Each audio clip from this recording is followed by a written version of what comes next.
For centuries, African spiritual systems have been twisted into caricatures called evil or buried under colonial Christianity. But the truth is this: these traditions were sources of protection, healing, resistance, and liberation.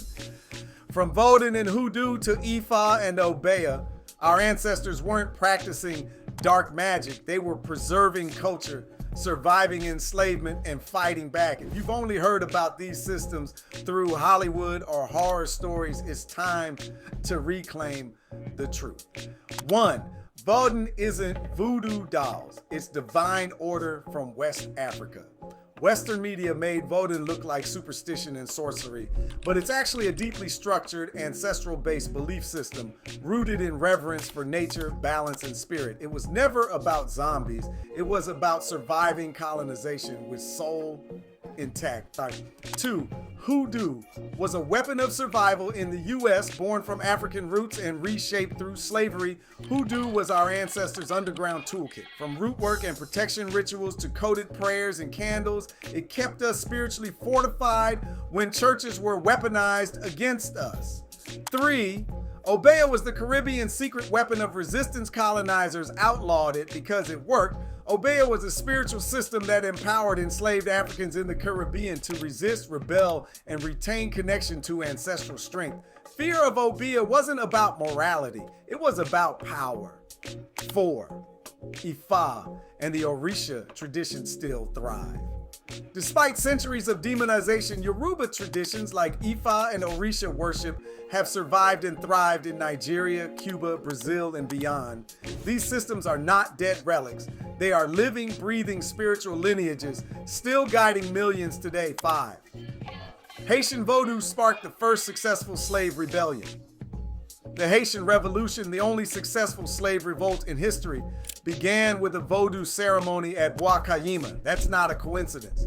Vodou gave our ancestors courage, clarity, and collective will. That's why it was demonized. 6. Christianity was weaponized to erase African systems. While many found comfort in faith, Christianity was also used as a tool of domination. Missionaries didn't just preach, they erased traditions, renamed gods, and told us our ancestors were evil. The goal wasn't salvation, it was submission. 7. Hollywood made our traditions look like horror. Movies from The Serpent and the Rainbow to American Horror Story. Media has fed us lies about what our spiritual systems actually are. They turn sacred practices into jump scares to keep us afraid of our own power.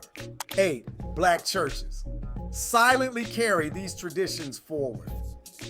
Despite the demonization, echoes of African spirituality still live inside Black church traditions. Call and response, foot washing, anointing oils, and ancestor veneration. We didn't abandon our traditions, we disguised them to survive. 9. Women leaders were especially demonized. Many African traditions were matrilineal or gender fluid in leadership. Colonial powers couldn't handle empowered women spiritual leaders, so they labeled them witches, criminals, or unnatural. The attack was about control, not faith. 10. It's time to reclaim, not fear, our sacred systems. Everything they taught you to fear, Vodun, Ifa, Hoodoo, Obeah, was a source of survival, our healing, our protection, our revolution. Reclaiming these systems isn't about religion, it's about remembering who we are. The fear was the first tool used to separate us from our power. But the veil is lifting. As we unlearn lies and return to our roots, we rediscover the strength our ancestors encoded in every drumbeat, every candle, every chant. These spiritual systems were never the enemy. Ignorance was. Ready to dig deeper into the truths they tried to erase?